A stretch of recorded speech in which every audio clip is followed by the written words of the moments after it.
De très nombreuses générations s'étaient écoulées depuis Adam et Ève, et les hommes s'étaient multipliés sur toute la terre. Des villes entières étaient apparues, les champs étaient remplis de maisons, les enfants jouaient près des maisons et les animaux vivaient autour des hommes. Mais, avec cette multitude, la méchanceté avait également augmenté. De moins en moins d'hommes aimaient et obéissaient à Dieu.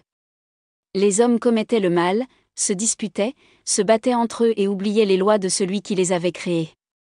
Dieu regarda la terre et fut rempli d'une profonde tristesse.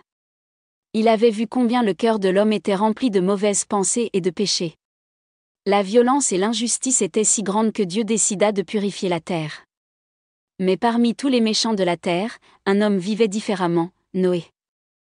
Noé était un homme bon, doux, travailleur et fidèle. Il obéissait à Dieu, l'aimait et l'honorait dans tout ce qu'il faisait. Dieu était l'ami de Noé, tout comme il l'avait été d'Adam. Noé ne se laissa pas influencer par la méchanceté qui l'entourait. Dieu regarda Noé avec joie et le choisit pour porter l'espoir de l'humanité. Un jour, Dieu parla à Noé.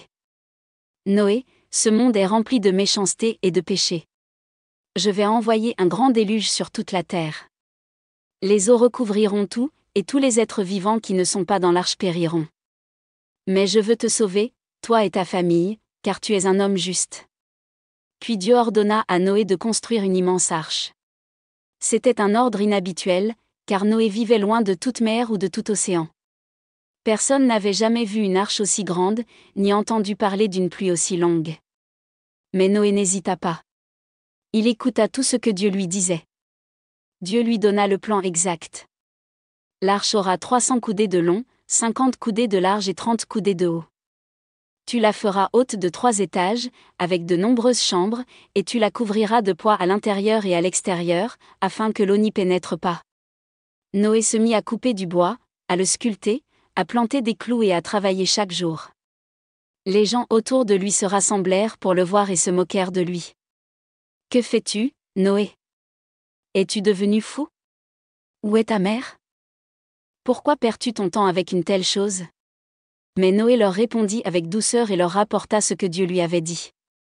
Il leur parla de justice, du châtiment à venir et de l'amour de Dieu. Mais les gens ne voulurent pas l'écouter. Ils se moquèrent de lui et s'en allèrent en riant.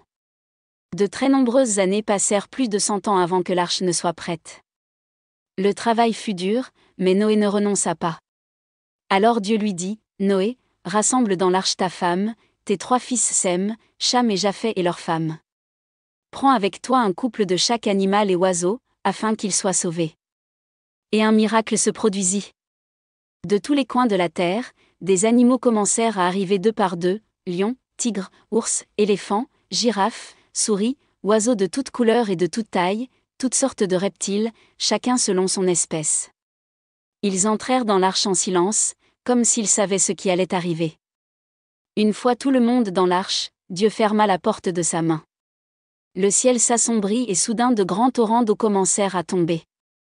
La terre se fendit et de puissantes sources jaillirent des profondeurs. Il pleuvit sans interruption pendant 40 jours et 40 nuits. Les eaux recouvrirent les champs, les maisons, les collines et même les hautes montagnes. Tout ce qui se trouvait à l'extérieur de l'arche périt. Mais l'arche flottait paisiblement sur les eaux. Dieu prenait soin de Noé et de tous ceux qui se trouvaient à l'intérieur. Au bout d'un moment, la pluie cessa. Mais la terre était encore pleine d'eau et l'arche flotta pendant de nombreux mois. Noé envoya un corbeau, puis une colombe, pour voir s'il y avait encore de l'eau. Lorsque la colombe revint avec une feuille d'olivier dans son bec, Noé comprit que les eaux avaient commencé à baisser. Finalement, l'arche s'arrêta sur le mont Ararat. Dieu dit à Noé, « Sors de l'arche, toi, ta famille et tous les êtres vivants qui sont avec toi. Va et remplis la terre. » Reconnaissant, Noé construisit un autel et offrit un sacrifice d'action de grâce au Seigneur.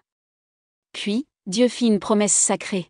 « Je n'enverrai plus jamais de déluge pour détruire toute vie sur la terre. » En signe de cette promesse, Dieu plaça l'arc-en-ciel dans le ciel, un magnifique arc de couleurs, en signe d'alliance de paix entre Dieu et l'humanité.